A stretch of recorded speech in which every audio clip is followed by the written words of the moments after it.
Thank you very much, Mr. Chairman, and thank you for your tremendous leadership of this committee. I know we all have benefited greatly from your wisdom and your wise counsel, so thank you very much. In April of 1861, when Abraham Lincoln issued the first call for volunteers for the Union Army, my great-great-grandfather, Samuel Fletcher Cheney, joined the 21st Ohio Volunteer Infantry. He fought through all 4 years of the Civil War, from Chickamauga to Stones River to Atlanta. He marched with his unit in the Grand Review of Troops up Pennsylvania Avenue in May of 1865, past a reviewing stand where President Johnson and General Grant were seated. Silas Canfield, the regimental historian of the 21st Ohio Volunteer Infantry, described the men in the unit this way. He said they had a just appreciation of the value and advantage of free government and the necessity of defending and maintaining it. And they enlisted, prepared to accept all the necessary labors, fatigues, exposures, dangers, and even death for the unity of our nation and the perpetuity of our institutions. I have found myself thinking often, especially since January 6th, of my great-great-grandfather and all those in every generation who have sacrificed so much for the unity of our nation and the perpetuity of our institutions. At the heart of our republic is the guarantee of the peaceful transfer of power. Members of Congress are reminded of this every day as we pass through the Capitol Rotunda. There, 8 magnificent paintings detail the earliest days of our republic. One, painted by John Trumbull, depicts the moment in 1793 when George Washington resigned his commission, handing control of the Continental Army back to Congress.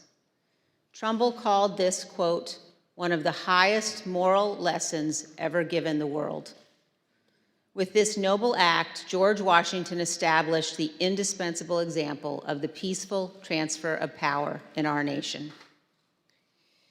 Standing on the west front of the Capitol in 1981, President Ronald Reagan described it this way: the orderly transfer of authority as called for in the Constitution routinely takes place, as it has for almost 2 centuries, and few of us stop to think how unique we really are.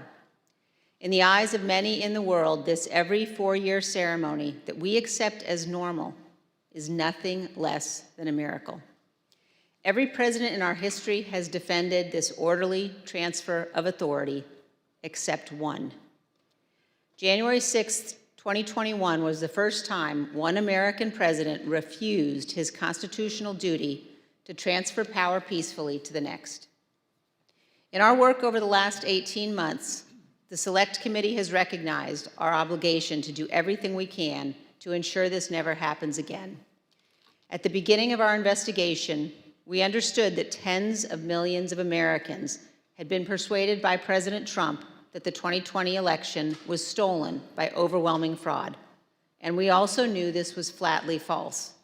We knew that dozens of state and federal judges had addressed and resolved all manner of allegations about the election. Our legal system functioned as it should, but our president would not accept the outcome. Among the most shameful of this committee's findings was that President Trump sat in the dining room off the Oval Office watching the violent riot at the Capitol on television.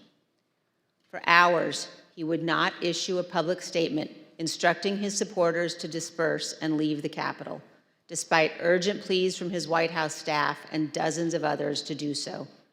Members of his family, his White House lawyers, virtually all those around him knew that this simple act was critical. For hours, he would not do it. During this time, law enforcement agents were attacked and seriously injured. The Capitol was invaded, the electoral count was halted, and the lives of those in the Capitol were put at risk. In addition to being unlawful, as described in our report, this was an utter moral failure and a clear dereliction of duty. Evidence of this can be seen in the testimony of President Trump's own White House counsel and several other White House witnesses. No man who would behave that way at that moment in time can ever serve in any position of authority in our nation again. He is unfit for any office.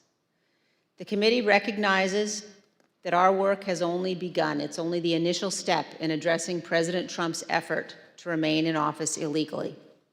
Prosecutors are considering the implications of the conduct that we describe in our report, as are citizens all across our nation.